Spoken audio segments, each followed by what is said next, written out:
In this episode of Conversations Over Coffee, we're going to ask the question, if evil and suffering exist, is it then improbable that God exists, as we tackle the evidential problem for suffering? So let's go.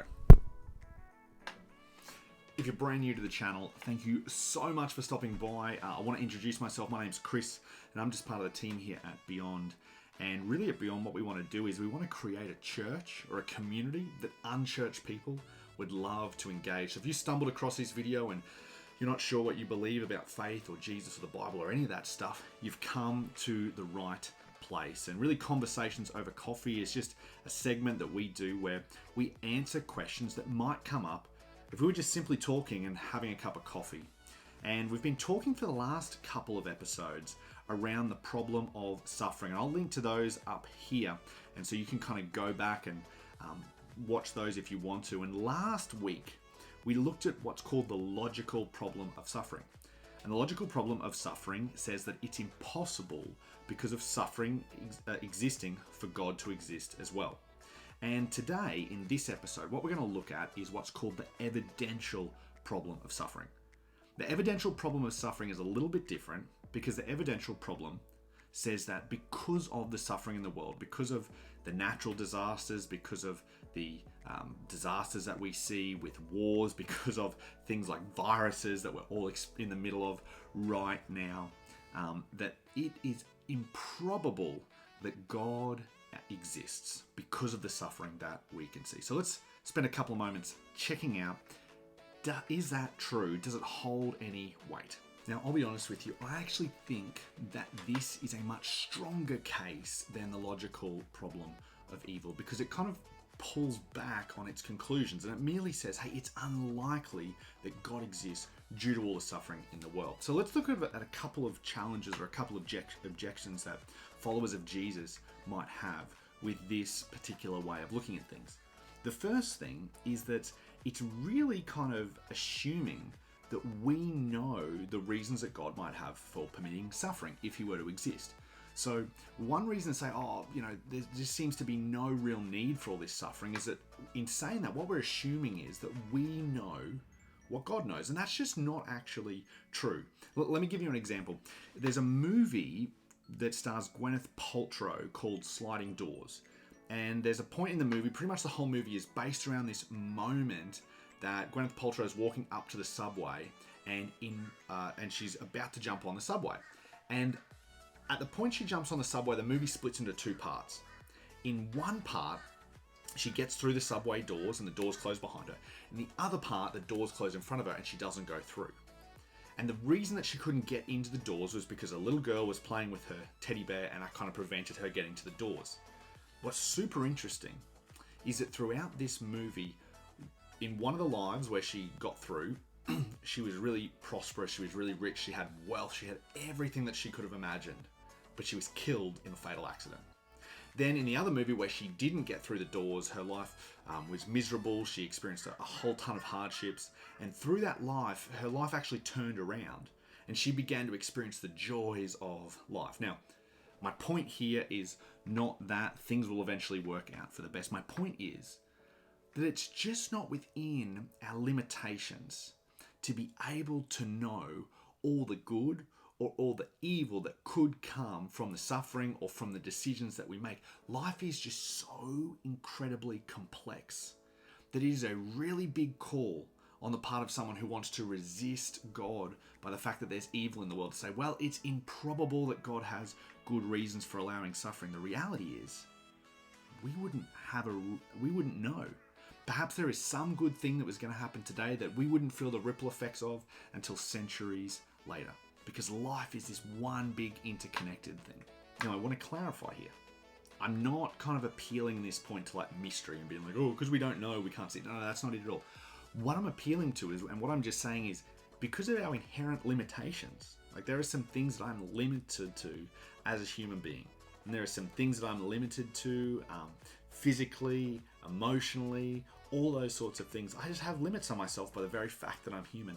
And one of those limits is that I can't see the ripple effects far into the future of some of the decisions that I make right now. So it's untenable of us to assume that because of some suffering and events that we see right now, that there could not be a good reason for allowing that to happen. Now, the second reason that I think we can resist this idea that God's existence is improbable because of suffering in the world is because of the full scope of evidence. Here, let me give you an example. Suppose that you knew that a person called Tom is a university student, and you know a piece of information that says 90% of university students drink beer, okay?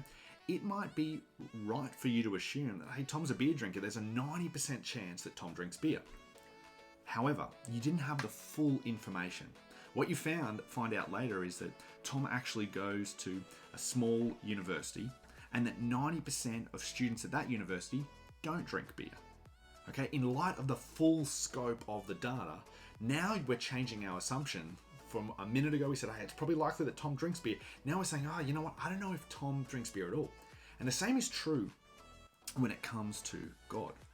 Is it improbable that God exists God doesn't exist in light of all the evidence? Well, I think when we put everything together and we begin to look at some other arguments for the existence of God, for example, the cosmological argument, the teleological argument, the moral argument, the fine-tuning argument, and if you've got questions about them, pop them in the link below if you want us to do a video on some of those so you kind of know what those are in the future. We'd love to, so let us know if that would be helpful for you. But one of those things is in light of all the evidence for God's existence, maybe this one thing is actually not that improbable at all. And then in light of that, here's a challenge that I think has to be answered at some level if you resist God or think it's improbable that God exists in light of all the suffering in the world. And the question is simply this: how do you define bad? At what point does something become bad, and where are you getting that standard from? For example, it's really easy as a Jesus follower, as someone a theist even, not just a Jesus follower, but anyone who believes in a higher power, to say an act is either morally right or morally wrong because there is a God who gave moral law. Now, I'm not saying that people who don't believe in God are not moral, okay? I'm not saying that at all. Some people who don't believe in God are some of the most morally upright people I know. That's not what I'm saying at all. But what I am saying is that if you want to point to bad things happening in the world, you have to answer the question, well, how do you know that's bad? What's your definition of bad? How do we all come to agree on bad if there's not some one universal law or one universal lawgiver that all human beings are somehow bound to, whether they realize it or not? Now, Christians would say that's God. Jewish people would say that that's God, that there is some God that exists.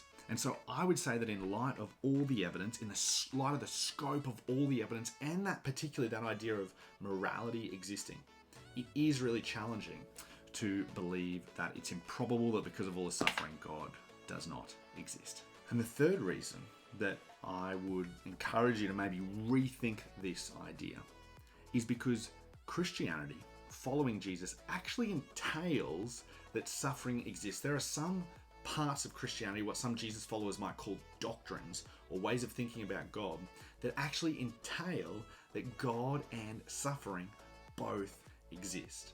Now, I don't have time to go over all of those doctrines in this particular video, but if you'd like to hear about it, maybe just let us know in the comments below. We'd be super happy to do that in an upcoming video.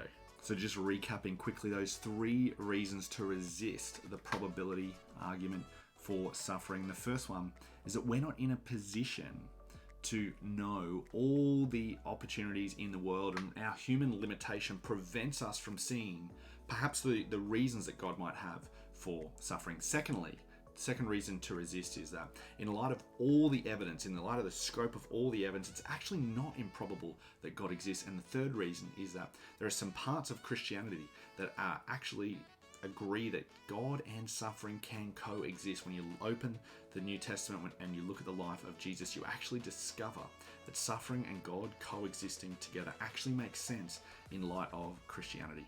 Hey, thank you so much for tuning in to this week's conversation over coffee. If you found this video helpful, why not give it a like or a subscribe or share it with someone who might find this video helpful as well. We'd love to continue to answer your questions. So let us know in the comments below, what questions do you have that you'd love answered over a coffee?